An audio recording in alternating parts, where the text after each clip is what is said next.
Tú le decías Pachuca, Salón de la Fama, museo, premios. ¿De qué me hablas? Ningún secreto. Tengo que hacerme un aliado. ¿Quién lo conoce más que yo? Y no voy a ventilar, pero ha habido hasta jugadores que llamaron y me dicen, oye, ¿cómo le hago para que me metan al Salón de...? No, o sea, tú me puedes decir, es que Carlos Hermosillo hizo más goles que tal y entró hasta la segunda generación. Y ya en los 80s, 90s, yo veía cantidad de trampas que se hacían. Tú me decías ahora que el Salón de la Fama, la investigación, por andar de metiche y de buscador, o sea, y me dice, contigo no quiero saber nada, y si nos quieres chantajear, y ten pruebas, y no quitarle lugar a nadie, no grillar, o sea, es algo que o traes o no traes, y yo te diría que sí, con mucha fortuna, o sea, no te voy a desmentir, me doy cuenta que, no te voy a decir la palabra, soy querido, no, pero que no tengo enemigos. Toño Moreno, qué gusto. Bueno, ¿ya estamos? Sí, ya. Tú adelante, Toño, aquí en conferencia. Primero, gracias por el tiempo, te ofrezco una disculpa porque... No, es un gusto. Tras bambalinas hay un temita aquí técnico que estamos aprendiendo a resolver en estos primeros podcasts aquí, fuera de nuestro entorno, pero aquí estamos, Toño. Qué gusto coincidir nuevamente contigo. Lo sabes, alguna vez públicamente te lo dije, la admiración, el respeto siempre de por medio. Y bueno, gracias, Toño, por estar por acá. Aprovechando que estás en uno de estos días donde logras llevar una agenda muy bien definida de tu parte, tantos días aquí y tantos días en Pachuca, Toño, y lo has llevado bastante bien, ¿no? ¿Cómo estás, Chema? Primero, mucho gusto estar aquí en tu espacio y también la admiración recíproca, ¿eh? O sea, por tu labor, trabajamos juntos y sé la verdad lo bien que lo haces. Y por otro lado, bien lo comentas, la verdad es que estoy en una etapa de mi vida en la que ya puedo organizarme un poco mejor. O sea, yo en algún momento de mi vida trabajaba hasta en 5 o 6 lugares, o sea, y escribía en un periódico y comentaba en 2 programas de radio y hacía televisión por un lado y era corresponsal del otro y estaba simultáneamente en un proyecto, un libro y papá. Y ahora, la verdad, me la divido. Estoy en 2 lugares, que es el Salón de la Fama de fútbol allá en Pachuca, a donde viví en Pachuca durante casi 9 años, pero hace 5 únicamente voy a 3 días de la semana. Y los otros días tuve la invitación de Nico Romay para trabajar en Claro Sports. Le agradezco además que se haya adecuado él a la posibilidad que yo tenía de estar 2 días de la semana, el primero el lunes y el quinto viernes. Entonces, eso hago, estar en Claro Sports y el Salón de la Fama. ¿Te consideras, Toño, un historiador? A final de cuentas, estás conduciendo un proyecto que se apega a la historia, pero aparte, por lo que has contado públicamente, tienes un arsenal ahí de revistas, videocassettes, ¿Te consideras un historiador, Toño? Y aparte tienes muy buenas referencias siempre. Mira, yo creo que los que estamos en esto y de repente cuando ya pasan los años y por edad, ya más que estudies, te acuerdas, porque lo viviste, ¿no? O sea, yo entiendo que las nuevas generaciones dirán, ¿y qué pasó en los 80s, en los 90s? No, yo lo viví. Entonces no me cuesta trabajo, ¿sí? Hablar de la historia, porque además desde que yo empecé como reportero y como periodista y como columnista, te hablo de los años 80s, 81, 82 por ahí, yo tengo un tema que no soy coleccionista, Chema, soy acumulador. Okay. Es diferente. O sea, un coleccionista organiza muy bien qué es lo que quiere guardar, archiva en orden, etc. Yo soy un coleccionista desordenado, además. Desordenado para afuera, pero yo sé lo que tengo. O sea, tengo 3 bodegas, Chema. 3 bodegas de documentación, de videos, de cassettes, de revistas, de periódicos, de colecciones, sobre todo lo impreso. A mí ese es mi tema, porque no soy un coleccionista de playeras, ¿sí? No soy un coleccionista de souvenirs o de balones. Tengo muchos, pero lo mío va yo era un obsesivo de comprar revistas de fútbol. Y las había en los años 80. Don Balón, ¿te acuerdas? No es la de España, la de Don Balón. No, bueno, había otra, Balón aquí en México. En México había Balón, había Penalty, había Fútbol, había Tarjeta Roja, o sea, todas esas revistas que salieron. Y los suplementos de fútbol que salían en el Esto y en el Ovaciones, y luego en Cancha, en Reforma, etcétera, etcétera, los guardaba y los acumulaba. Y yo te diría que tengo colecciones enteras de revistas de los años 30, que alguna vez por azar del destino algún señor dijo, oiga, ¿usted a quién le interesen? A mí. Y las compraba. Revistas de los 30, colecciones completas de más de 100, 150 números. Revista Balón, que salía en los años 60, que era muy grandota y traía un póster y caricaturas. Sí, claro, sí. O sea, en aquel entonces, no había internet. No había de dónde consultar. Entonces todo lo hacías o tu cuadernito a mano, que los guardo, los cuadernos que yo hacía desde los 80s, para transmisiones, para programas, o esa era nuestra fuente de investigación. Las revistas, el Esto, el Ovaciones, La Afición, se llamaba el periódico verde que venía separado de lo que hoy es Milenio. Entonces, el primer diario deportivo de México, realmente. Así, ¿no?, se anunciaba, o sea, el primer diario deportivo de México, que era muy enfocado sobre todo al béisbol, al box, al hipódromo, pero también tenía sus secciones de fútbol. Curiosamente, yo he trabajado en los tres a lo largo de mi carrera. Recientemente tuve una columna en el Esto, casi 3 años, en Ovaciones se da el caso de los Cachules, en La Afición también trabajé con el Che Ventura en los años 80. Entonces, mira, decían por ahí, arrieros somos, en el camino andamos. Yo cuando empecé realmente a dedicarme a esto, Chema, pues nunca sabes a dónde vas a llegar porque te dejas llevar. Y te caen ofertas cosas de trabajo y se termina uno pero empieza otro. Trabajas con un colega que te vuelves a encontrar trabajando otra vez 25 años después.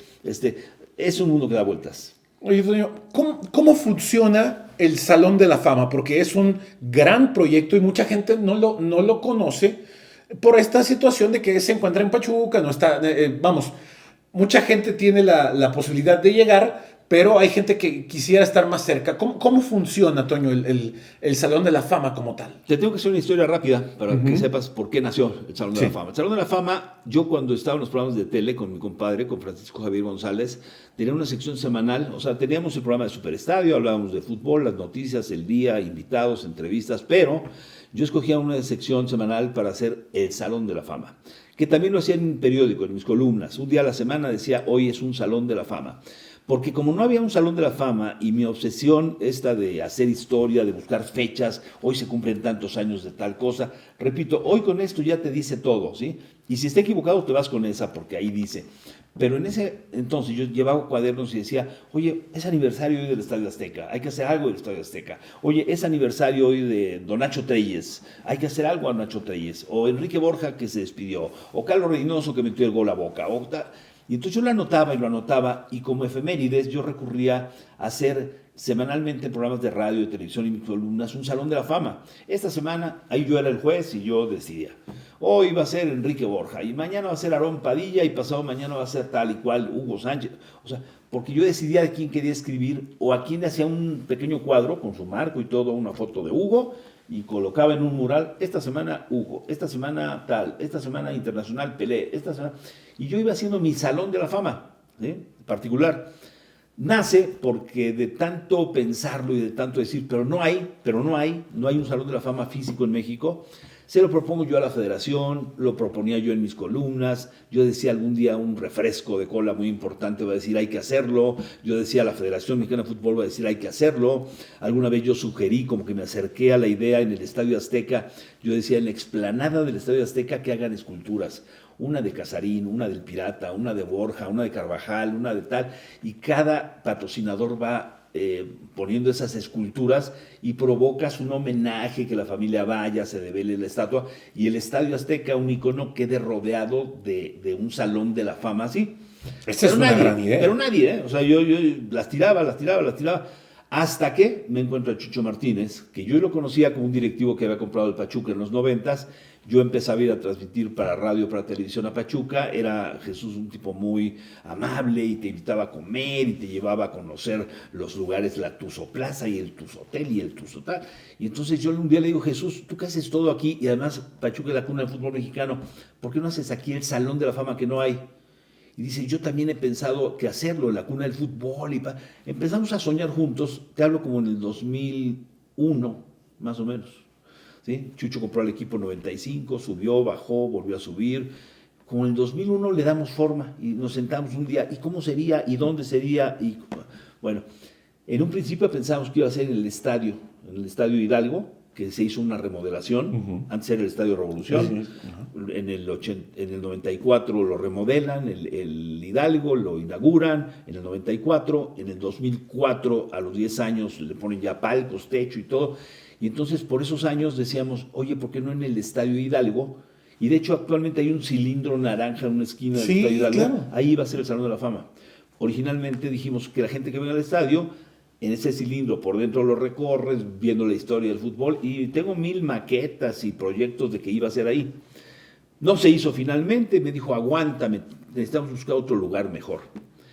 Como en el 2003 me busca y me dice, oye, hay un lugar, que es donde está ahora, hay un espacio donde podríamos hacer un centro interactivo, esa es idea de él, y ahí poner tu famoso Salón de la Fama. Y nace el proyecto del Salón de la Fama en el lugar donde está actualmente, que por cierto se acaba de inaugurar un parque alrededor con muchas atracciones, pero en un lugar casi vacío. Pero no estaba el balón, había pasto. Y Jesús dice, ¿por qué no hacemos en el edificio que podemos hacer el centro interactivo, el Mundo Fútbol, como el Museo Papalote, el Museo del Niño, pero de puro fútbol, y junto construimos el balón más grande del mundo? Idea de Jesús. Oye, Chucho, pues ¿y quién lo va a hacer? No, pues yo lo voy a hacer. Y lo hizo. O sea, el arquitecto empezó a trabajar, Ricardo Calderón, el arquitecto, con planos y decir, bueno, ¿de cuántos metros? 40 de alto, y adentro, y pisos y tal. Entonces yo empecé a trabajar del 2003 al 2011, que se inauguró, en los contenidos, en los objetos, en la memorabilia, en los textos. Busqué a amigos, compañeros historiadores como Ricardo Salazar, Jorge Wittger, que ya murió, Carlos Calderón, Enrique Ballesteros. O sea, empecé a buscar a los chavos que también, como yo, estaban medio loquillos. Inquietos en esa parte. Por el tema histórico. Entonces yo te diría que sí, es un lugar único en el mundo, porque bueno, pues ahora ya tenemos 14 años con el Salón de la Fama, cada año hacemos las investiduras, primero una votación con periodistas internacionales, nacionales, luego los voy a visitar a sus países y luego la fiesta.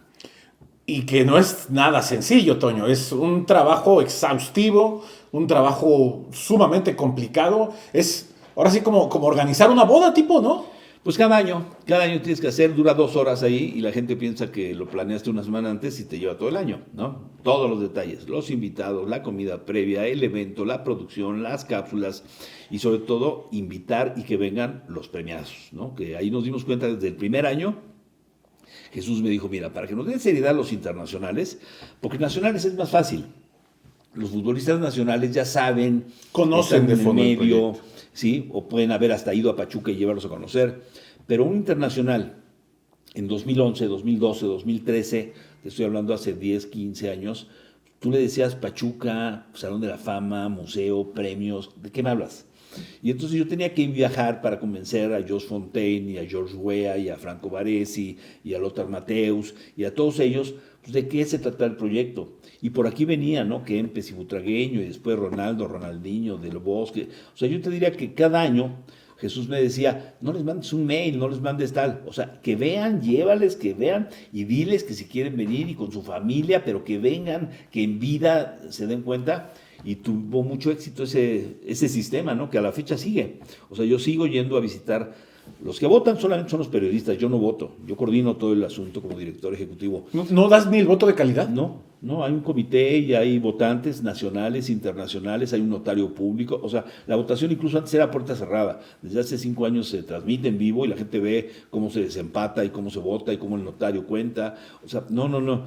Pero el hecho es de que lo mío es organizar esa votación. Ahora ya son 140 periodistas los que votan, muchos de ellos, casi la mitad, internacionales. Sí, claro. O sea, hay 45 países que votan, uno por país. Y luego el resto es decir, porque hay 100 y tantos periodistas. Porque los mexicanos, que son la mayoría que van presenciales, para el voto internacional vale como 1. O sea, si hay 45 periodistas mexicanos, vamos a votar por los internacionales. Estos son los candidatos, tal. Votamos y da un resultado. Ese es un voto. El resultado es el voto de México. Como hay un voto de España, uno de Italia, uno de Alemania, uno de Corea, entonces México cuenta como 1. Pero para el fútbol mexicano, que solo votan los mexicanos que conocen, ahí sí el voto de los periodistas es individual. Ahí sí un Paco Palencia puede ganar por 18 votos, por 16 del Pata Bendita o por 15 de otro. O sea, los mexicanos votan por mexicanos y de manera parcial por el voto internacional. Que eso es muy interesante porque le da mayor transparencia, ¿no? a esta cuestión y de que la prensa mexicana pues conoce, por supuesto, el entorno y sería dispar para los periodistas, en este caso los internacionales, porque se elegiría mucho con respecto a lo que se conoce acá, claro, pero no más el contexto internacional. Oye, Toño, ha sido de gran satisfacción seguramente este sitio donde ocupas hoy, estar al frente de este gran proyecto. A lo mejor, como decías, los primeros años era difícil ir a los países, convencerlos, explicarles, mostrarles. Hoy ya debe ser también mucho más fácil el trabajo. Los primeros años yo hacía unas carpetas impresas, ¿no? Mira, este es Pachuca, Este es el parque donde está este balón gigante. Mira, aquí hay fotos que hay adentro del balón gigante. Y mira, vamos a hacer una fiesta a los primeros, en donde te vamos a poner un saco, te vamos a dar un trofeo. O sea, ese fue mi primer viaje, el primer año, ¿sí? Para el segundo año ya llevaba fotos. Mira, la anterior premiación fue tal y tal jugador. Ya para el tercer año ya podía llevar hasta una memoria USB y ver un video. Ya para el cuarto año con redes sociales ya hasta los visitaba y me decían, sí, ya vi algo donde es. Para el quinto ya sabían, por ejemplo, a Madrid creo que he ido más que a Cuernavaca. O sea, Madrid es un punto donde cada año o entra Gento, o entra Butagueño, o entra como ahora Casillas, o va a entrar Pirri, o ha entrado cualquier cantidad de Raúl, Roberto Carlos. O sea, entonces también hay equipos mundiales, te diría, a Milán he ido muchísimas veces, porque ahí estaba Maldini, porque ahí estaba Baresi, porque con el otro lado, con el Inter, ahí estaba Zanetti, porque... Entonces, hay países futboleros, Argentina, a Brasil, cuando fui a ver a Rivelino, a Cafú, ahora será por Dunga. O sea, evidentemente en Argentina, o sea, Menotti, a Pasarela, ahora Fillol. O sea, hay países que cada año cuando se hace la elección te das cuenta de, mira, voy a volver a ir. Ahora estoy por ir a ver a Ronald Koeman, a Holanda, al lugar de concentración de Holanda. Y a Holanda he ido... Qué mala pasas, Toño. 3 veces, ¿no? O sea, fui a ver a Marco Van Basten. Claro. Entonces, a Ruud Gullit. O sea, son viajes, digamos, ya, te podría decir, ciertos puntos recurrentes.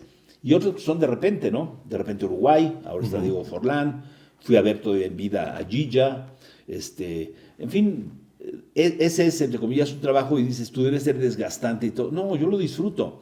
Además, con muchos, Chema, por mi carrera de periodista, trabajé.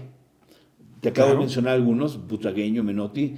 Yo trabajé en Imevisión, TV Azteca, y fueron compañeros míos de transmisiones. O sea, yo narré con Carvajal y con Menotti de un lado y del otro lado, y cuando años después el Salón de la Fama le hablaba a César Menotti y le decía, oye, te voy a ver por el Salón de la Fama, había un antecedente más allá. Yo creo que me ha ayudado mucho el Salón de la Fama los años de contactos, de haber trabajado con personalidades, y cuando tú le buscas a alguien que parece arisco, el año pasado fue Juan Román Riquelme, no va a venir, vas a ver que te va a decir que no, pa... Cuando se dan cuenta que no eres el periodista que lo va a buscar para algo, sino un premio y que vengan sus amigos o su familia y todo, te reciben de otra manera. ¿Has tenido ese, o sea, Riquelme sí encontraste cierta reticencia o cuando fue dándose cuenta se abrió un poco más? No, siempre uso como intermediario a un amigo suyo. Ok. O sea, mi estrategia, digo, no es ningún secreto, es tengo que hacerme un aliado. ¿Quién lo conoce más que yo? ¿Sí? Ahora, ¿no? ¿Quién conoce más que yo a tal personaje? Y a veces son los periodistas que votan en cada país. ¿Sí? Juan Castro de España es un periodista que tiene cualquier cantidad de contactos y me abre la puerta, ¿no? Casi Juan me pone la cita y me dice, hoy te va a recibir tal día, oye, acompáñame, ¿no? Y me lo llevo a otro país, o sea, porque es tu cuate y eso les da mucha confianza, que alguien que ellos conocen les diga, oye, te van a buscar porque ganaste esto, ta. Si es de primer contacto, que es difícil que yo haga el primer contacto, siempre busco a un cercano que me ayude a que le explique de qué se trata y luego me reciba. Y eso, por supuesto, facilita demasiado las cosas. Mucho. Y bueno, y esto, ¿no? Hace rato lo sacaba yo para explicarte que no había esto en las estadísticas y todo. Claro. Hoy te digo que afortunadamente con esto y con voz y con grabaciones y con videos, prácticamente ya la visita es para formalizar, porque ya pudimos hablar, platicar, recibir, y ya con eso le das un seguimiento a sus boletos del avión y tal. Oye, Toño, ¿y hacia dónde va el salón? Porque alguna vez yo me acuerdo que te lo pregunté, ¿qué pasa, por ejemplo, con aquellos históricos del fútbol mexicano que muchos de los periodistas de hoy no vieron? Ajá. Y que se van quedando en el olvido? Yo alguna vez te pregunté por Héctor Hernández. ¿Que entró? Y tiempo después, No. Él entró desde la primera. Héctor o no recuerdo por cuál te pregunté. Sí, pero bueno, ha habido muchos casos, y te voy a decir una cosa, hay muchas familias que me buscan, y me dice, oye, mi tío, tal, y jugó, y pa... Y no voy a ventilar, pero ha habido hasta jugadores que hablan y me dicen, oye, ¿cómo le hago para que me metan al salón? No, espérame, es que hay una votación y hay... No, es válido, pues quieren ser parte de... Pero digo, finalmente entiendo que le dan un lugar, un sitio, respetan mucho el hecho de quién va a entrar ahí, pero todo se hace con notario, evaluando méritos, y yo te diría que, bueno, pues, yo creo, como dices tú, que ha habido personajes que ya hubieran merecido entrar. Yo, el Toño Moreno periodista, a lo mejor yo hubiera votado por diferentes a los que han votado otros, ¿sí? Como un voto más cualquier periodista. Pero tengo que ser respetuoso de las mayorías, del sistema, del reglamento y de cuáles son los parámetros para ingresar. que son tu apreciación. O sea, tú me puedes decir, es que Carlos Hermosillo hizo más goles que tal y entró hasta la segunda generación. Yo lo hubiera metido a la primera. ¿Sí? Sí, claro. Y tal jugador entró hasta la cuarta. Yo lo hubiera metido a la segunda. O sea, me refiero, cuando tú lo haces tan transparente, con notario, con voz alta, con boletas firmadas con tu nombre y todo. Yo sé por quién ha votado desde el primer año hasta el último, cada periodista por qué jugadores. Y te puedo decir, es que tal jugador recibió 5 votos más o uno más que el otro y por eso no entró. Y se han quedado en la orilla jugadores. Y ya yo como cuate de Ricardo Peláez, me han dejado de hablar jugadores que Ricardo Peláez me decía, todo el mundo ya entró menos yo. Pues Ricardo no te han escogido. Tomás Boy también se tardó mucho en entrar. Luis García. Miguel Mejía Barón, cuando entró, es de mis mejores amigos. Si cuento con 5 dedos de la mano a mis amigos en el mundo del fútbol, uno es Miguel Mejía Barón. Y trabajé yo en Pumas hace muchos años, es mi amigo, lo sigo viendo y todo. Y yo le decía, Miguel, quiere Beto García Aspe que tú le entregues el trofeo. Con mucho gusto, Toño. Oye, quiere tal jugador que tú vayas y hables antes de él. Perfecto, Toño. El día que Miguel entró, me dijo, no voy a ir. Oye, bájale, no, Miguel. Pues, ¿cómo no? No me lo merezco. ¿Cómo no te lo mereces? Si votaron por ti, has hecho esto y lo otro. No, Toño. Entonces, y no fue. Entonces, te topas con situaciones que dices, y al día siguiente estaba hablándome. Oye, Toño, espero no haberte hecho quedar mal a ti, pero a mí no me gusta ese tipo de cosas, yo no lo merezco. Y pues, no hubo manera de arrastrarlo y llevarlo. O sea, así fue. ¿Ni a través del convencimiento con su familia? No, perfecto. O sea, yo te digo, cada generación me encuentro con situaciones que dices, el que yo pensé que se iba a complicar, no. Y el que pensé que iba a estar fácil, o sea, cada personaje es un caso. Entonces, a lo largo de 14 años, de más de 180 premiados ya, a muchos los he ido a ver, a otros los conozco, a otros no los conocía, pero los conocí. De los que esperaba que eran difíciles, como el Mágico González, que me decían, ni de chiste va a ir a México, vino. Otros que me decían, seguro va a ir, no vinieron. Entonces, así es esto. ¿Hay alguno, Toño, no sé si lo permitan las mismas reglas y la transparencia, que el Toño Moreno, periodista, lamenta que no haya entrado por elección? Pues hay muchos. Yo te diría que no han entrado, que yo pienso que ya o que se hayan quedado entrado fuera por la votación. Sí, mira, hay casos, por ejemplo, para mí Chucho Ramírez tiene mucho mérito porque fue el primer técnico que nos dio un título del mundo. Y el Salón de la Fama se inauguró en 2011 y ahí empezó la primera generación. Yo dije, bueno, pues es que a nivel nacional, evidentemente Héctor Hernández, Nacho Treyes, Jorge Campos, Hugo Sánchez, Reynoso, Borja, Saturnino Cardoso, Raúl Cárdenas, o sea, había una generación que decía, nunca ha habido Salón de la Fama, pues van a ser los primeros, pero bueno, a la segunda va a entrar Chucho por sus méritos, pues nada, se quedaba cerca. Tercer año, nada, cuarto. Y conforme pasan los años, ya los nuevos dicen, no, pues eso fue hace mucho y también Raúl Gutiérrez ya fue campeón y todo. Que también Raúl lo merece. En cambio, Luis Fernando Tena, yo te diría que fue medalla de oro y todo este asunto. Meses antes de una votación estaba muy fresco y entró, pese a que Tena ya había estado como técnico en anteriores votaciones por Cruz Azul y otras cosas, lo mediático. Carlos Milok, cada año me hablaba a desayunar a su hija y me decía, oye, mi papá está muy emocionado, ¿crees que va a entrar este año? Pues no sé, está en la lista. 2 meses de que murió Carlos Milok, fue la votación y entró. De que murió. Entonces dices, bueno, lo mediático a lo mejor cuando los votantes dicen, mira, pero no lo decido yo, repito, si fuera un dedazo, si yo escogiera este año quiero que entren estos, ¿sí? No, o sea, entonces a tu pregunta, sí ha habido muchos casos que yo hubiera querido o que entraran antes o que ya hubieran entrado. Oye, Toño, cambio un poquito radical el tema, porque es un tema que quería platicar contigo, que digo, lo has platicado ya más de una oportunidad, pero sí es importante, que quería tener esta oportunidad de platicarlo contigo, que es el tema aquel que lograste destapar y que si hubiera un salón de la fama del periodismo deportivo mexicano, tú tendrías que estar ahí por eso. No, tampoco. Bueno, Toño, claro que sí, digo, no. Modestia aparte, Toño, fue un capítulo, yo creería que si no es el más negro, sí está entre los más negros del fútbol mexicano. Y tú con tu editorial lo lograste destapar. A ver, te refieres a los cachirules. Sí, por supuesto. En abril del 88. El resumen, porque yo creo que la mayoría de la gente que nos está viendo, las nuevas generaciones, han de decir, dice mi abuelito que algo... Bueno, en los 80s, o sea, había una gran trampa de los equipos mexicanos, más cuando nacieron los mundiales infantiles. Antes no había. En los 70s no había, ¿sí? Tal vez a final de los 70s, el refresco Coca-Cola empezó a crear un torneo juvenil Y la FIFA dijo, pues que lo hagan. El importante era el de cada 4 años de los mayores, se acabó, no había más. El mundial, grande. Cuando en los 70 comienza a haber mundiales de categorías, pues le decías, ¿y cómo hacemos de categorías? Pues por los de sub-19 o en los 80s, el mundial infantil para que sean más chavos, en fin. Se empieza a regir por edades los diferentes mundiales. Y en México, pues yo era periodista en aquel entonces, yo empecé en el 81, 82, y ya en los 80s, 90s, yo veía cantidad de trampas que se hacían. Para que un jugador fuera a un torneo con categoría de edad, le alteraban el acta de nacimiento o el pasaporte, lo rasuraban el día que iba a la foto, y sin embargo, pues, cuando iban al mundial infantil los jugadores, creo que iban los hijos a despedirlo. Dices, ¿cómo? O sea, esto no cuadra. Como los africanos. Sí. Pero era un secreto a voces, Chema. Era un secreto a voces esa trampa, digamos, que se hacía en el fútbol mexicano de engañar a la FIFA diciéndole que eran menores a la edad que se reportaba. Y también se sabía que, por ejemplo, en África había algunos países que tu acta de nacimiento no era tu acta del día que naciste, sino el día que te registraban. Entonces, tú decías, bueno, como este muchacho de tal país de África, pues se ve que tiene barba, bigote y no equipara al que tenga 15 años. Bueno, pues es que su acta, y no había alterado nada, así es allá. Y el documento que presentaba era, yo tengo 15 desde esta acta.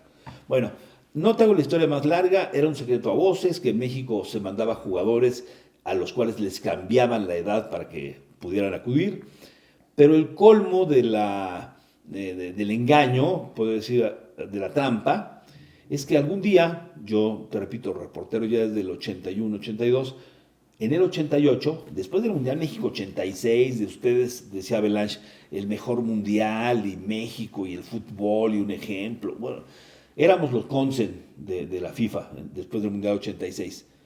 En el 88 la Federación Mexicana de Fútbol anuncia que va a presentar por primera ocasión, no había internet, un cuadernillo, un anuario, un libro con lo mejor del fútbol mexicano cada año, un anuario.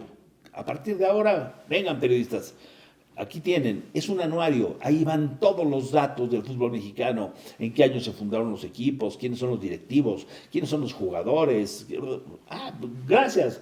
El presidente de la federación era Rafael del Castillo, el doctor del Castillo, que era mi cuate, o sea, yo lo entrevistaba y escuchaba sus entrevistas en los programas de radio que yo trabajaba con Orbañanos y Alberto, en la tele, con José Ramón. O sea, yo era, digamos, de los reporteros de batalla, de mi Toño, y bueno, pues me dan el anuario, llego a mi casa y empiezo a ojear y digo, a ver, en ese momento está compitiendo en Guatemala una selección mexicana que se supone todos cumplen con la regla de los 19 años o menos. Dije, a ver cómo les pusieron. Yo sabía que, porque secretos a voces, que 4 o 5 no daban la edad. Claro. Pues, ¿qué habrán reportado en el anuario? Pues, ¿qué crees? Que el anuario llevaba la real. O sea, la que el mismo anuario, pues, ¿cómo pusieron la real? O sea, si vas a hacer la trampa, pues maquíllala o sí, qué. Por lo menos. No, nos dio un anuario con los datos verídicos. Y yo decía, el anuario que me acaban de dar dice que en este momento la selección que está compitiendo en Guatemala con límite de edad, tal jugador, Aurelio Rivera, José Luis Mata, o sea, y había una serie de 5 o 6 jugadores que el anuario te decía que estaban rebasados por 2, por 3 o por 6. Entonces yo en mi columna del periódico Ovaciones al día siguiente puse un anuario o con muchos errores o muy mal hecho, ¿sí? O sea, o que dice la verdad o que está mal hecho. Y ponía yo, es increíble que la propia federación nos haya dado un documento, que el anuario oficial, o sea, no fue un anuario sacado por una papelería o un editor. O el del refresco, claro. O de una revista que dijo, el número especial. No. La federación, con el sello de la federación, escudo de federación, me está diciendo aquí mismo en su propio documento que los jugadores que están en Guatemala ahora se rebasan la edad. Esa fue la punta de la madeja, la columna. Al día siguiente, José Ramón, que yo trabajaba en Tele en Imevisión con José Ramón Fernández, Canal 13, Canal 7, me dice, oye, pues vamos a seguir esta investigación. O sea, y tú me decías ahora que el Salón de la Fama, la investigación, por andar de metiche y de buscador, o sea... Pero esa es nuestra esencia, Toño. Yo no fui a un registro civil. Hubo periodistas que sí, te lo digo. Miguel Ángel Ramírez, del diario La Jornada, fue al registro civil a sacar las actas de nacimiento, las copias, a cotejar unas con otras. No, a ver, lo mío fue decir, ya vieron que en el anuario nos acaban de dar el dato de la trampa que se está haciendo, hago una columna, José Ramón retoma el tema, voy un día a la federación a los 2 o 3 días, que no había esa repercusión inmediata de ahora de las redes, como a los 2 o 3 días de mi nota voy a la federación que citó Rafael del Castillo para otra cosa, le habían dado un botellazo, creo que a Bonifacio Núñez en un partido de Correcaminos de Tamaulipas. Recuerdo eso. Una cosa así. Entonces yo dije, pues ahí le voy a preguntar qué piensa de lo del anuario, que se equivocaron, o que no se equivocaron, más bien que que venía ahí el tema. Voy a la conferencia, entonces, con todos los periodistas de la época ahí cubriendo la nota y habla del botellazo, del árbitro. Le digo, doctor, sí, ¿qué pasó? Ya me veía con ojos de chismoso. Digo, doctor, le quiero preguntar en otro tema. ¿Qué piensa de lo que sacaron ustedes en el anuario y que ya es público, que los jugadores... Contigo, y entonces se enoja y me dice, contigo no quiero saber nada, y si nos quieres chantajear y ten pruebas, y se me tira a señalarme que yo... Por eso puse el antecedente de ser mi cuate, ¿sí? Yo dije, caray, sí están preocupados, o sea, por ese tema. Corte A, en el programa En Caliente se llamaba por las noches, no, a la misma hora se llamaba el programa por las noches de Imevisión. En Caliente sale después, ¿no? Fue después, pero se llamaba a la misma hora. Y con José Ramón, con Raúl Romañanos, con Carlos Albert y tu servidor, le dedicamos las 2 horas al tema. Los cachirules, la trampa, el fútbol mexicano, y apoyados en actas que había sacado Miguel Ángel Ramírez ya en el periódico La Jornada, aquí está la real y aquí está la falsa y aquí... Entonces, ahí se desata. Varios medios, varios periódicos y por supuesto la otra cadena de televisión, que era en ese entonces Televisa la que tenía derechos y selección y todo. Ya era un control absoluto, claro. O sea, no existe estos chismosos y estos... Aparte selección juvenil, ¿a quién le importa? Pero crece el tema, Chema. Crece el tema porque Guatemala dice, oye, si México hizo otra... Haz cuenta lo de ahora que se... Como ahora con a la Juelense, claro. Guatemala dijo, oye, si echan a México había ganado este premundial juvenil. En Arabia creo que era el mundial. Si echan a México, nosotros vamos, ¿sí? Y luego escala el tema. Estados Unidos y otros países dicen, oye, si México no compite y lo suspenden de las eliminatorias, no va ni al Mundial de Italia. Entonces ya empiezan a moverse por fuera otros, y aquí nosotros en México, muchos nos decían, felicidades, ustedes dicen la verdad. Y otra corriente, bola de chismosos por su culpa. Por su culpa, México, traidores del país. Nos pueden dejar fuera. Bueno, la actitud de la federación fue soberbia. Dijeron, a ver, Aveláez es nuestro cuate, acabamos de hacer el Mundial. Estos periodistas están sacando ese escándalo. Vamos a la FIFA y lo arreglamos, hombre. Que quede en un castigo para los chavitos que alteraron su edad. Minimizaron. Cuando van a la FIFA, había una serie de rencillas entre directivos de la CONCACAF, de la Federación Mexicana, de la FIFA. Les dicen, no, sí hicieron trampa, sí están castigados, y 2 años, no los juveniles, todos los equipos mexicanos, y expulsados de por vida a los directivos de la federación. O sea, entonces ahí ya nos dimos cuenta, o yo al menos dije, en la torre, esa puntita de la madeja que te dije que fue, voy a checar el anuario, desencadenó en un castigo de 2 años para no ir al Mundial de Italia, porque no podías ir a eliminatorias, para no ir al Mundial Juvenil, para que ya en los juzgados, yo nunca fui a un juzgado, pero Pancho Avilán, que era el técnico de aquella selección, los jugadores tuvieron que ir a declarar quién les había alterado su acta, quién había falsificado documentos, la Secretaría de Gobernación intervino, todos los directivos de la federación, presidente, secretario, tesorero, la segunda división, expulsados de por vida. Todos, sí.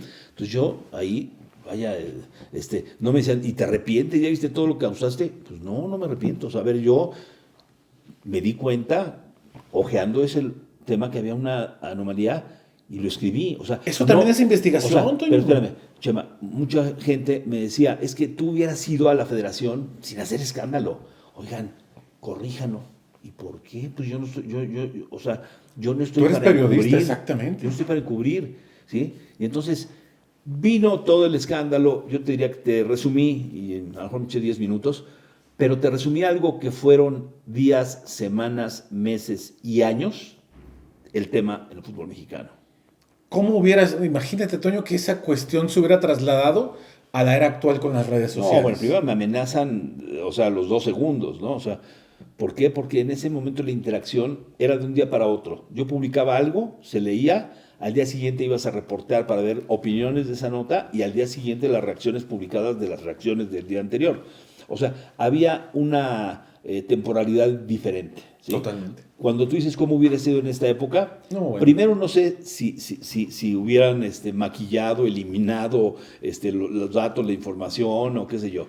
Segunda, pues sí, o sea, yo era una persona vulnerable desde el punto de vista que, si bien José Ramón Fernández y Carlos Albert fueron los periodistas que eran más duros de Imevisión y se fueron con todo también para apoyarme, digamos, a mí con el tema, pero también para decir que se haga justicia y que paguen los directivos corruptos, O sea, yo te diría que en aquel entonces, bueno, pues yo las reacciones conmigo eran en la calle, en un aeropuerto, en un estadio, y eran más los que nos felicitaban, porque decían, qué bueno que ustedes son los que dicen la verdad, esos tramposos, pero no faltaban los de, por su culpa, ¿para qué nos acusan? No, si al mundial, Judas, o sea, había, yo te diría un 70-30, 80-20, 80 a favor, 20 en contra, pero los había.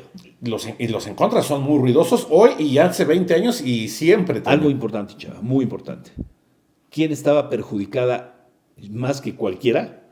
Televisa. Por supuesto. Porque Televisa tenía los derechos de la eliminatoria y del mundial. O sea, un escándalo de tus competidores, de los periodistas competidores, había provocado el que no hay venta, no hay partidos, no hay eliminatorias, México no va a la Copa del Mundo. O sea, esa era una situación muy delicada.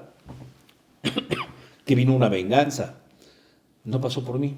Yo me pude ir a Italia. Yo cubrí el Mundial de Italia con mi acreditación. Sin embargo, a José Ramón y a Carlos Albert les quitaron, o sea, movieron hilos para que en la FIFA, porque a ver, mi peso como un chavo periodista de 20 y tantos años con esa nota, no tenía el de dos consagrados como eran José Ramón y Carlos, que al final de cuentas, al darle seguimiento a la nota que yo había empezado, pues eran realmente los notorios, los que se tiraban duro, las opiniones que pesaban. Lo mío era fue, el contrapeso de aquella contrapeso. Época. Entonces, les quitaron acreditación para ir a Juegos Olímpicos. Perdón, para ir a Italia 90. Italia. Es que después también para Juegos Olímpicos. ¿En Barcelona también sufrieron de eso? ¿La de 92? No, la de en Seúl. En Seúl 88. Okay. Para Seúl, o sea, ya había, digamos, la represalia. Entonces, y luego para el Mundial de Italia sobre todo. Entonces, te repito, yo era pues, un chavo que había más que investigado, cotejado un anuario oficial, que había sido el primero que sacó la nota, pero que a final de cuentas esto escaló, yo te diría, a temas hasta mucho más arriba de José Ramón y Carlos, a nivel de gobierno, a nivel de la CONCACAF. El presidente de la CONCACAF era Joaquín Soria Terrazas, que era compadre de Guillermo Cañedo, con mucha fuerza en la OTI, en la Televisión de México, en la Federación Mexicana de Fútbol, pero habían tenido un problema en el 86 porque los hijos de Soria no habían podido trabajar y se enojaron, rompieron el compadrazgo, y cuando Soria Terrazas en la CONCACAF pudo ser duro con México, lo fue. Y decías, pero ¿cómo? Si es mexicano, si está allá, en lugar de ayudarnos. No, pues se le fue. Pero no era por el fútbol mexicano, era contra su compadre. Revanchismo. O sea, entonces había una serie de cosas, y también en la FIFA había rencilla. Entonces, eso escaló más allá de mi nota. Pero ¿estás de acuerdo también, Toño, que eso abonó para que este contrapeso del que ya hablábamos y del que formabas parte de Imevisión se hiciera todavía más radical y tuviera pues hasta mayor reconocimiento el trabajo que ustedes hacían, Toño? Mira, ahora hay buscadores, ¿no? Y tú pones Toño Moreno y te sale Salón de la Fama. Lo que he hecho los últimos 15 años. Pero cuando empezó Internet y buscabas Toño Moreno Fútbol, era Los Cachirules. Entonces, yo me hice, digamos, famoso, porque además ahí te va otra. En los 80s no había redes sociales, pero tampoco había otros canales de televisión, más que había dos cadenas. Párale. No había como hoy, con nombre y apellido, Claro Sports, ESPN, Fox y otras y páginas. No, había dos OPAs. Veías los partidos o con los del 13, como nos decían a los de Imevisión, 13 y 7, o los de Televisa. Eran los únicos dos grupos que realmente, entonces, digamos, eras más famoso, porque no había tantos comentaristas, tantos espacios, tantos canales. Entonces, el equipo José Ramón te lo deletreaban: don Fernando Marcos, José Ramón, Raúl Orbañanos, Carlos Albert, Alberto Fabris, y los nuevos: Emilio Fernando Alonso, Francisco Javier González, Toño Moreno, Alfredo Ruiz, y luego Ciro Procuna, André María. O sea, habíamos ahí 14, 15 nombres en el fútbol que la gente sabía que era. Y del otro lado estaba el equipo, ya no estaba Ángel Fernández en ese momento, pero sí estaba el Perro Bermúdez, estaba Juan Dosal, estaba Fernando Schwartz, estaba luego Beto Murrieta, en fin. O sea, había como, entonces la gente sabía, o veías uno, o veías otro, o veías los dos, pero te ibas o con lo que opinaban los de acá o los de acá. Y teníamos, yo te diría, por la postura crítica, muchos más seguidores nosotros en eventos, como ese de Italia 90, que además empezó Andrés Bustamante, el Wiri Wiri, Claro. los cómicos. Entonces, yo te diría que me tocó esa época en la que sí, yo fui señalado como el Toño Moreno, el de los cachirules. Pero esa notoriedad pues, era porque tampoco creas que había mucha gente que se sumaba. Había mucho más periódicos impresos, muchísimos más, ahora ya no los hay. En aquel entonces había 8 o 10 periódicos de mucha fuerza, el Esto, el Ovaciones, La Afición, el Heraldo, el Novedades, el Excelsior, el Universal, La Jornada, el Financiero. O sea, tú leías los periódicos y veías 2 canales de televisión y programas de radio, había 2 o 3 que se trataban de fútbol. Párale de contar. O sea, la sección deportiva de los noticieros te decía cómo quedaron los resultados, pero programas de deportes, pues había 2 o 3. Entonces, repito, éramos menos. Y te tocó también formar parte de una generación de la primera estación deportiva de radio en México, con la creación de Superdeportiva. Justo antes de empezar a grabar platicábamos y me acordé mucho trasladándolo a lo que me tocó ver en Superdeportiva con el Yogi, con Luis Fernando Loza, Paco González. A ellos les tocó llevar el proyecto allá a Guadalajara. Claro. Pero aquí tú fuiste también, si bien no de los iniciadores, sí estuviste también de forma importante en un proyecto que también fue un parteaguas en su momento, Toño. A ver, mira, primero no había canales especializados en tele, ¿no? O sea, tú no puedes decir, había programas, había canales de televisión que tenían secciones. Había un noticiero y luego un programa cómico y luego una película y luego uno de deportes y luego uno de espectáculos, o sea, pero no había canales enfocados 100% a cada cosa, como hoy es normal. Un canal de pura cocina, otro canal de pura religión, otro canal de puro Viajes. moda, otro de viaje. No. Eso no. Lo temático al 100% no lo había. En México había habido intentos y se hicieron y funcionó muy bien. Radio Esportiva 690 es una estación, antes que de Superdeportivo, ¿eh? Radio Esportiva 690, ahí estaban Orbañanos, Alarcón. Pero con el ¿quién estaba? concepto de también 24 Lo- horas de deportes. En la estación era deportiva todo el Ok. día, pero tenían que repetir programación o meter algo de música, porque no tenían eventos. No O sea, tenían derechos. No tenían derechos de eventos más que uno que otro. Entonces realmente era Radio Esportiva y era una barra, programa tras otro, con diferentes contenidos de deportes, con gente de tele que habían llevado y que de repente coincidía uno de una televisora con otro, era una gran novedad. Radio Esportiva. Te estoy hablando, pues eso habrá sido como en los 90 y... 3, 94, No, puede ser, quizá no, antes. O poquito antes. ¿sí? 91, 92. 91, 92 tal vez, Radio Esportiva. Entonces, por esa época, es que junto con Francisco Javier González, con Juan Carlos Rodríguez, que acaba de dirigir en Federación como comisionado La Bomba, incluso Ibar Cisniega era uno de los socios de la agencia esta que se formó, crearon en Grupo ASIR una estación. Grupo ASIR tenía muchas estaciones, una de música clásica, otra de música de cumbias, otra de noticias, otra de... Bueno, entonces convencieron a los señores Ibarra de que una estación se la dejaran a puro deporte. Y entonces fue Radio Esportiva. Y Radio Esportiva, ahí sí, contrataron derechos para transmitir a la selección, la liga. Entonces ya tenías la barra de todo el día de programas más eventos importantes. Entonces, esa estación fue con mucho más contenido, con una gran penetración, o sea, digo, los coches y todo aquí en México. Y después nació en Guadalajara, no sé si estaba allá José Luis López Salido. El güero muchos López otros. Salido, sí. O sea, empezaron a ser, de ser corresponsales, ahora tú encárgate del contenido local, porque a la gente de allá no le interesa mucho que hables aquí de la zona del América, la del Cruz Azul y de los Pumas. Tú hasta allá la del Atlas y la de Chivas. Entonces fue creciendo el concepto. Y también después se surge este otro nuevo concepto que era el de Estadio W, donde también fuiste parte importante, prácticamente toda la Es que era lo historia mismo. del concepto. Es que el concepto de Superdeportiva creció a Estadio W. Ahí entró también como uno de los socios de apoyar a Alejandro Burillo, cuando además Burillo tenía los derechos de la selección Le dio mexicana. mucha fuerza. Le dio mucha fuerza. Y luego empezamos a deambular en estaciones de radio.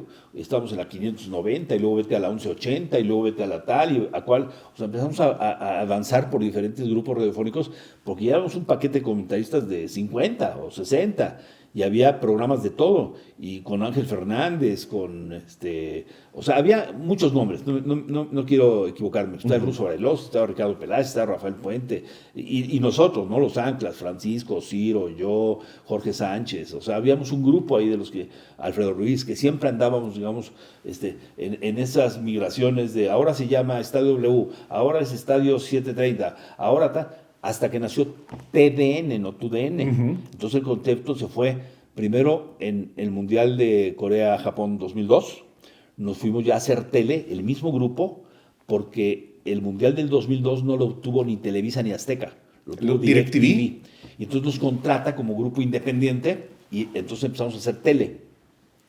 Y haciendo tele, y ahí estaba también quien, el Ruso Brailovsky, Héctor Eugui, Mario Carrillo, Tomás Boy, Cristóbal Ortega, o sea, Jorge García. Había muchos exfutbolistas, ¿sí? Ricardo Peláez, que iban con nosotros como el grupo de radio que había crecido tanto a hacer tele en el Mundial de Corea-Japón 2002.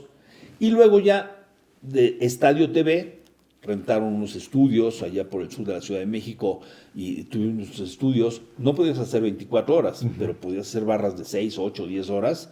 Y el mismo grupo de directivos, Francisco, Juan Carlos La Bomba, Fernando Howard, en fin, ellos crearon el concepto de hacer un canal de deportes cuando ya estaba también Fox y ESPN, pero Televisa no tenía su canal de paga, digamos, de deportes. Lo gestionan con la gente de Televisa Deportes, con Emilio Azcárraga, y entonces TUDN se convierte en el canal de deportes de Televisa. Y mezclan talentos. Yo narraba ya con Paco Villa, sí, o empezaban el Pollo y Vaca. O sea, empezamos a juntar talentos. En paz descanse también Gerardo Valtierra. Había mucha gente que decía, mira, los estaba en el radio y los de Televisa ya se juntaron. Y sí, o sea, ahí nació en TDN, después lo que fue TUDN. Y casualmente fue creado por, después me acuerdo que hasta se hablaba del tema, de muchos ex Imevisión, hoy Azteca, como ex aztecos, bueno, sí, ya formaban parte de Televisa. Sí, tu propio compadre, que fue el creador del concepto, y hoy ya está en una posición importante, ya incluso esto. Sí, no, director de contenidos. Yo te diría que, mira, a ver, es que me voy a ir a un tema que a lo mejor no es lo que me preguntaste, pero te voy a platicar. Eso de los aztecos o TV Azteca, yo creo que es una escuela, la de José Ramón Fernández, que yo sé que a cada quien le habla como le va en la feria. Yo estoy muy agradecido. O sea, yo cuando entro a Imevisión en el 85, un año antes del Mundial 86, caray, alternaba, como te decía, cuando eran tan pocos los espacios, porque había solamente 2 cadenas, pero bueno, como venía el Mundial, como el Canal 13 se unió al 7 y al Canal 22 para hacer Imevisión, eran ya 3 plataformas, pues necesitaban gente. Y los nuevos, Emilio Fernando Alonso, Octavio Hernández, José Luis Lamadrid, que también entró con nosotros, el ingeniero Lamadrid, tu servidor, Alfredo, Ciro, etcétera. Empezamos a ser parte de ese canal de televisión que después, como escuela de José Ramón, pues todo el mundo decía, oye, es que todos los que pasaron por José Ramón ahora son las cabezas. Orbañón se fue de cabeza a Televisa, ¿sí? Y Carlos Alvera a otro lado, y luego con el tiempo Francisco Javier y Ciro Procuna, o sea, empezamos a salir a diferentes canales, y luego con los años, ¿no? André Marina Fox, Pepe Espinosa también se fue a Fox, descanse, sí. Enrique Garay también pasó a otro lado, o sea, empezamos y todo el mundo decía, ustedes vienen de los de la escuela de José Ramón. Regresando a tu pregunta, sí, cuando de repente en Televisa decían, ¿cómo? Si aquí éramos nosotros y ahora vienen los que estaban del otro lado aquí, primero nos mezclan y después les dan jefaturas a algunos, pues sí, mucha gente hoy ya lo puede ver como algo normal. Así como decimos en el mundo del fútbol, el fútbol de estufa, que si está el jugador, ¿cómo del América pasó a las Chivas? Y del Monterrey a los Tigres. Pues así pasó con los comentaristas. O sea, se acabó el tema de siempre vas a ver a José Ramón en Imevisión. No, pues también lo puedes ver en ESPN, o al otro en Fox, o al otro en Televisa, o al otro en una estación de radio, o al otro en otro periódico, o al otro en el Salón de la Fama, o al otro. O sea, me refiero, esto es muy ambulante. Hoy hasta se comparten derechos las mismas cadenas, ¿no? Los tiempos han cambiado muchísimo en ese aspecto, Toño. Sí, a mí, tú lo que me digas, te lo creo. O sea, si me dices, es que yo nunca voy a ver al Perro Bermúdez en Azteca, espérate, a lo mejor sí. Es que nunca voy a ver, espérate, a lo mejor. O sea, ¿por qué? Porque la realidad supera la fantasía. Y además, si no surge por una invitación directa de la cadena, resulta que un sponsor crea un contenido, un producto donde te involucra talentos de diferentes. Y ha pasado con diferentes marcas. Antes no, ¿eh? Antes había... A mí me tocó la época de rivalidad, Chema. A mí me tocó la época que José Ramón nos decía, aquellos y no, y no sé. Y te envenenaba un poquito con el tema de tú defiende tu playera porque aquello está... Entonces llegabas con un tema de competencia a los mundiales o a los olímpicos, de casi que ni sepa que saludé a tal porque es de los malos, ¿no? O sea... Se creó una rivalidad y te peleabas con el otro para ganar la entrevista casi de empujones. Sí, claro, hay muchas historias de o sea, eso, sí. Pero digo, yo viví muchísimas, ¿sí? Y con el tiempo entendías pues, que todos estamos en esto y hoy, mañana eres mi compañero o mi jefe. Aparte, yo creo, Toño, yo no conozco a alguien con el cual, porque todos en el medio existe el tema de los egos, rivalidades, pero en tu caso yo jamás he escuchado a alguien que se exprese mal o de manera negativa de Toño Moreno. Señal de que has hecho, más allá de que tu trabajo lo has hecho bien, has mantenido una muy buena relación con todo el gremio, algo que es muy complicado, Toño. Sí, sí lo es, ¿para qué te digo que no? Yo lo vivo ahora en el Salón de la Fama cuando empezamos hace 15 años las votaciones. Una de mis partes importantes era reunir a periodistas de todos lados a votar. Y sí tengo la fortuna, Chema, y lo voy a cacarear, de nunca haberme encontrado con un no de alguien que me dijera, o de yo censurarme, no, a este no lo quiero venir. No, yo creo que eso lo traes, ¿no? O sea, hay gente que es conflictiva y que desde el primer momento, olvídate con los de la cadena de televisión de enfrente, con tus propios compañeros del programa, o el celo, o lo que quieras, o sea, empiezas a decir, con este no me lleve, con este sí me llevo, con este me peleé, a este no lo quiero ver, a este... Por mí nunca pasó eso, o sea, pero yo creo que es una manera de ser, es una manera ya que traes, ¿no? Personal, de no meterte en broncas, no comprar broncas que no son mías, no ser conflictivo, nunca le he deseado mal a nadie. Si alguien un día que era mi pupilo después resultó que es mi jefe, digo, oye, qué bueno que te vaya bien, no quitarle lugar a nadie, no grillar, o sea, es algo que o traes o no traes, y yo te diría que sí, con mucha fortuna, o sea, no te voy a desmentir, me doy cuenta que, no te voy a decir la palabra soy querido, no, pero que no tengo enemigos. Eres respetado, Toño. Pues eso ya depende de cada quien. ¿Te ha tocado mediar en alguno de estos? ¿Sí? ¿Si se puede contar alguno? No lo voy a hacer, porque no quiero personificar. Parte de lo que te digo que es mi relación, nunca me he metido a hablar de algo que no me toca, que no me importa y que no voy a balconear algo de un compañero o un ex compañero. O sea, eso jamás, tú no vas a ver que yo hable mal de nadie porque pues, eso es lo que te permite navegar tranquilo. Yo creo que el secreto de una vida es vivir en paz, Chema, en paz. Cuando tú trabajas en tu trabajo, en tu actividad, cuando tú con tu familia, cuando tú con tus amigos estás en paz, ya la hiciste. O sea, yo no sé vivir con la intranquilidad de a ver si no le dijo tal a cual. Entonces, no me meto en chismes, no me meto... Entonces, ahora que me preguntas, claro que me ha tocado mediar entre muchas personas, directivos, jefes, amigos, ¿sí? Para alguna situación, muchas veces. Eres un salmón, Toño. Vas a contracorriente en un medio de... literal tiburones, ¿no? Sí, hay de todo. Y usaste la palabra clave, es que es una carrera de egos, ¿sí? Y en las carreras de egos, o sea, sí, o sea, yo conocí gente, que no diré nunca el nombre, pues con las que yo era compañero y decía, este cuate me movió el tapete, ¿no? Porque quería lo que estaba haciendo yo. Y pues aprendes un poco a defenderte, pero también sin salpicar, sin tirar. Aprendes a nadar, ¿no? Ya que hablaste tú lo de salud. Aprendes a nadar, aprendes a moverte, aprendes a con quién sí me meto, con quién no me meto, por dónde me meto. O sea, pero es un hecho que sí tienes que andar así, ¿eh? O sea, porque hay gente que cuando te va bien, quiere que no te vaya bien, o que quiere lo que a ti te está yendo bien, etcétera. Entonces, pero yo te diría que dentro de todo son más los buenos. Y hay muy poca gente, insisto, Toño, es algo que sí, son malos buenos, que incluso, fíjate, alguna vez escuché a un exfutbolista que ahora forma parte del gremio decir, está más difícil acá que en un vestidor, porque en un vestidor, a final de cuentas, el lateral no se habla con el central, pero dentro de la cancha todos van por el mismo objetivo. Y a veces... hasta al mismo aire se están tirando ahí con situaciones incómodas. Para el futbolista, esa mutación también. Pero aquí te voy a interrumpir por algo, chico. No, por favor. O sea, a mí me tocó la época que era natural. Sí. Y ahora creo que se fabrica. O sea, a mí me tocaron las polémicas naturales. En un programa donde decir una mala palabra, vaya, ya güey, era así como se te salió, lo dijiste, te van a escuchar y gobernas. O sea, y te van a sancionar. O sea, ya era un tema, y dije la mínima que hoy puedes escuchar y decir en los medios. ¿Por qué? Porque tú llegabas a un programa de discusión de fútbol y hablabas de fútbol y argumentabas. Y no podías llegar a una mesa de un programa en caliente en la noche con José Ramón o con José Luis Lamadrid o Rafa Puente para hablar de fútbol, porque sabías que te iban a aplastar hablando de la táctica y todo. Entonces tú decías, yo no voy a poner a competir con ellos. Lo mío es irme por el lado a lo mejor de las estadísticas. Vaya, te preparabas para discutir del tema. Hoy yo creo que la mitad, eso que dices, no se hablan y sí se hablan. Yo he sido parte de programas en donde cuando termina la gente dice, se pelearon, y te vas a comer con lo que estabas discutiendo o peleando. ¿Por qué? Porque se ha entrado en la dinámica de los personajes también. Y yo lo respeto, es más, algunos me gustan. Entiendo que los medios han cambiado.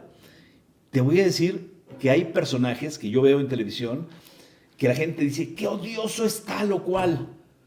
Pues voy a tener que poner nombres, aquí sí te lo digo, ¿sí? Cuando yo escucho es que Faitelson, es que Carlos Albert, es que André Marín, es que Álvaro Morales, es que... Mis respetos al personaje que han creado, que logran tenerte atento a lo que van a decir, a lo que no van a decir, ya se enojó y todo. Y son tipos tan inteligentes que han sabido, a algunos se los va comiendo poco a poco su personaje, ¿eh? Pero yo digo, no, ese que tú ves no es así. Fuera es un super cuate, super amigo, ese que ves así es hasta tímido, o sea... Y antes era como más naturalito. Antes eras como eras, te comportabas como te comportabas afuera. Y repito, hoy creo que se ha llegado a un punto que lo entiendo. E incluso confieso, a veces me gusta que dices, es el mundo del entretenimiento. O sea, los programas de deporte se salieron de la información al entretenimiento, a la discusión. Hoy lo más normal es que tú prendas un programa y veas a 5 tipos en una mesa discutiendo.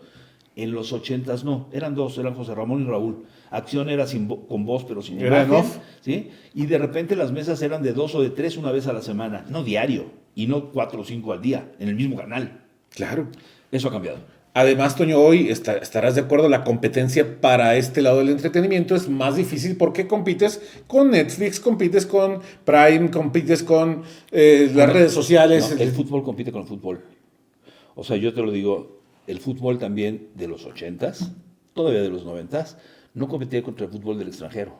El fútbol mexicano, los niños le iban a las Chivas, a la América o a los Pumas o al Atlas o al equipo de su estado o a su lugar, ¿sí? Y para de contar. ¿Por qué? Porque para ir al Real Madrid, si acaso cuando Hugo Sánchez firmó, pues veías uno cada 15 días, los de local o qué sé yo, pero, o Maradona con el Nápoles, pues va a haber Mundial Maradona que juega muy bien. ¿Has visto partidos de Maradona? Bueno, vi el otro día, no.